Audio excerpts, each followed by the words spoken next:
Thank you for your prayers. Last week when we gathered, I talked about dirty socks. This week we're looking at dusty shoes and how, when we journey through life, it's our responsibility to bring the Word of God. I think most people are very enamored and thrilled with Pope Francis. Even when I go to ecumenical meetings, I am surprised at how many non-Catholics have fallen in love with Pope Francis. And there's so many different things that he has done to reach out to those who are poor. I mentioned to you that he opened up a barbershop at the Vatican. And he didn't personally open it up, but he had one open.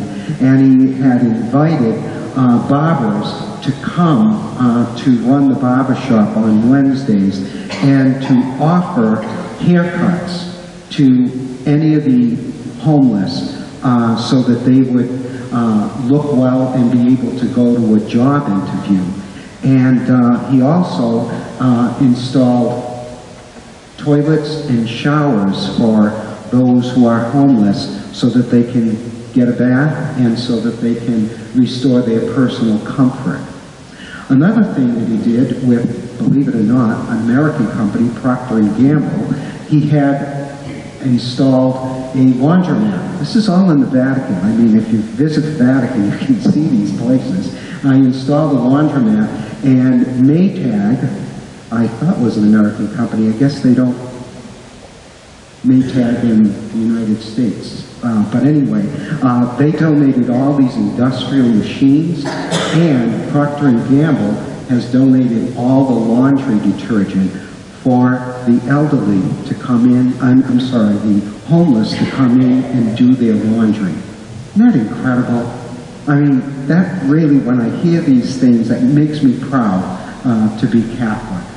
And what impressed me the most is the fact that he walks the talk. He doesn't live in the papal apartments.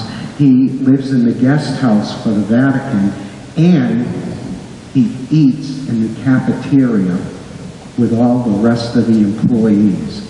And there was one picture that I saw of him in the sitting at one of the long tables in the cafeteria, and it was just interesting because he was sitting there with the Swiss guards and janitors and everything else, and they were all talking with one another, and in the picture nobody was talking to him. I felt bad. I said, gee, I wish I could have had a chance to sit down with him and talk with him. But it was just he's a wonderful man. And this didn't just happen when he became Pope. When he was a young priest, Father Bergoglio, was a Jesuit priest, was assigned by his provincial to open up a brand new parish in one of the barrios in Argentina. And he said he would do this if he could have maybe 4 or 5 seminarians to work with him to get the parish started. And so the night before they're going out to do their work, Father said to the seminarians, I want you to go out and I want you to meet everybody that's in this barrio. I want you to find out who they are, what their needs are, and let them know that we're available. And he drew up a nice sketch of all the streets in the barrio and where they were supposed to go, and assigned each one an area and sent them out. And as they were getting ready to go out, there were 5 of them, as they were getting ready to go out, one of them says, "What do you want us to do?" And he says, "I just want you to walk the streets and talk with everybody and let them know we're going to open up a Catholic church, and if there's any need that they have, to let us know." Then he sent them out, and he went and took his own area. And he said, I don't want you to come back. This was at 9 o'clock. I don't want you to come back till 5. Okay. So they all went out, and some of them just were excited about this. You know, going out and talking to strangers and everything else. And they decided that they would sit at a coffee shop and wait until 5 o'clock and have a nice lunch or whatever. And 5 o'clock came, and the 5 seminarians came back. And he came back, and they started coming into the house and where they were staying, and he was able to point out who did their work and who didn't. And I told you why. Do you know why?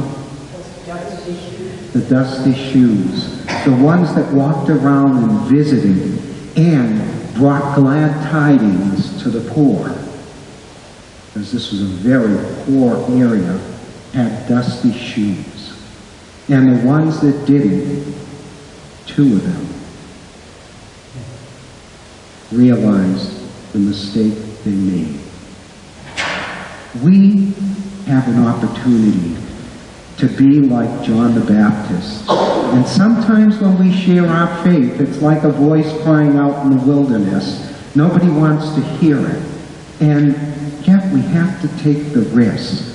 I don't know if you've noticed, but recently in going to Market Basket and going out places, the cashier and everything else is saying Merry Christmas. Isn't that great? I mean, it's nice to hear Merry Christmas again instead of Happy Holidays, you know. And we try to be so politically correct sometimes, but we don't recognize how important it is to celebrate the season that we're in, and also to bring reason for people who, for some reason, have been alienated or pushed aside or feel judged by us as church, and to let them know that we do care, to let them know that we do want them to join us and walk with us. And the best way to do that is to really make sure that is there any way we can help? You know, we have somebody who was brought to my attention just recently that one person in our parish is going to be alone for Christmas. And I'm looking for a family that would welcome him at their table, and hoping that somebody would open their heart. And we don't realize that sometimes there are people who have nobody to be with them. And that's when we open the doors. It's when we open the doors of our heart, and we are willing to walk into someone's life. We don't live in an area where we're going to get dusty shoes from walking around. But there are ways that we're called to have dusty shoes. And sometimes it's walking into the lives of some people who are hurting very much. How hard it is today to raise your kids. And I know lots of you are grandparents, and you're watching your own children raise your grandchildren. And how difficult it is, because you want to live their life for them. And you want them to be motivated, and you want them to get moving, and sometimes they need us to walk with them. And the wisdom that you had when you were raising your own children. What a wonderful gift when you're able to say, I know what you're going through. I know what that is like.